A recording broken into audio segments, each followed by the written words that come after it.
नमस्कार दोस्तों, आप सभी का एक बार फिर से स्वागत है हमारे चैनल भक्ति ज्ञान में। आज सुनते हैं तुलसी विवाह की कहानी। माता तुलसी का असली नाम वृंदा था।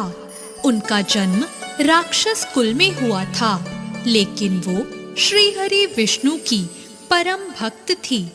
वृंदा जब बड़ी हुई तो उनका विवाह जलंधर नामक असुर से करा दिया गया। वृंदा भगवान विष्णु की परम भक्त तो थी ही, साथ ही वो एक पतिव्रता स्त्री भी थी।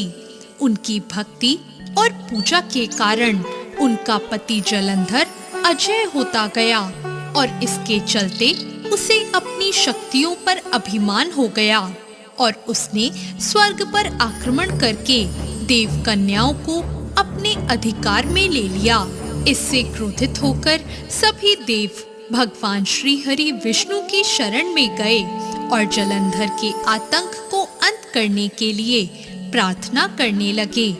परंतु जलंधर का अंत करने के लिए सबसे पहले उसकी पत्नी वृंदा का सतीत्व भंग करना जरूरी था और इसीलिए भगवान विष्णु ने वृंदा का पतिव्रता धर्म भंग करने का निश्चय कर लिया और उन्होंने जलंधर का रूप धारण करके छल से वृंदा का स्पर्श किया।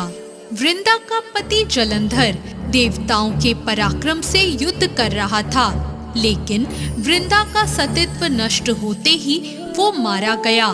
जैसे ही वृंदा का सतीत्व भंग हुआ, जलंधर का सर उसके आंगन में आ गिरा और तभी वृंदा को भगवान श्री हरि विष्णु के छल का पता चल गया और उन्होंने भगवान विष्णु से कहा, हे नाथ, मैंने पूरे जीवन आपकी आराधना की और आपने मेरे साथ ऐसा क्यों किया? इस प्रश्न का उत्तर श्री हरि नहीं दे पाए और वृंदा ने भगवान विष्णु से कहा कि आपने मेरे साथ एक पाषाण की तरह व्यवहार किया। मैं आपको श्राप देती हूँ कि आप भी पाषाण बन जाएं। और यह कहते ही भगवान श्री हरि पत्थर के समान हो गए और उन्होंने भगवान विष्णु को श्राप दिया कि जिस प्रकार तुमने मुझे पति वियोग दिया है, उसी प्रकार तुम्हारी पत्नी का भी छल पूर्वक हरण होगा और स्त्री वियोग सहने के लिए तुम्हें भी मृत्यु लोक में जन्म लेना होगा। भगवान विष्णु के पत्थर में बदलते ही सृष्टि का संतुलन बिगड़ने लगा। तब देवताओं ने वृंदा से याचना की कि वो अपना श्राप वापस ले लें। भगवान विष्णु भी वृंदा के साथ हुए छल से लज्जित थे और इसीलिए वृंदा ने भगवान श्री हरि विष्णु को क्षमा कर दिया और भगवान विष्णु के श्राप मुक्त होने के बाद वृंदा जलंधर के साथ सती हो गई। वृंदा की राख से एक पौधा निकला जिसे श्री हरि विष्णु ने तुलसी का नाम दिया और वरदान दिया कि तुलसी के बिना मैं किसी भी प्रसाद को ग्रहण नहीं करूंगा और मेरे शालिग्राम रूप से तुलसी का विवाह होगा और जो लोग इस तिथि को तुलसी विवाह करेंगे उन्हें सुख और सौभाग्य की प्राप्ति होगी।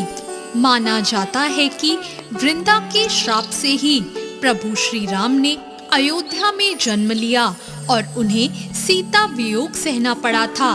दोस्तों, हमें तुलसी विवाह के दिन सूर्योदय से पूर्व उठकर स्नान करना चाहिए और साफ सुथरे वस्त्र धारण करने चाहिए। इसके बाद तुलसी जी को लाल रंग की चुनरी चढ़ाएं और उन्हें श्रृंगार की सभी वस्तुएं अर्पित करें।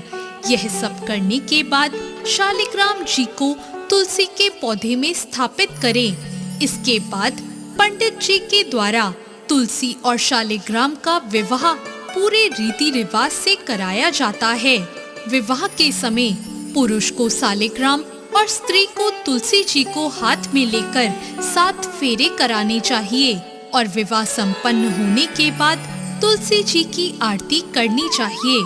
तो आपको कैसी लगी आज की ये कहानी? ऐसी और कहानियों के लिए हमारे चैनल भक्ति ज्ञान को सब्सक्राइब करें। धन्यवाद।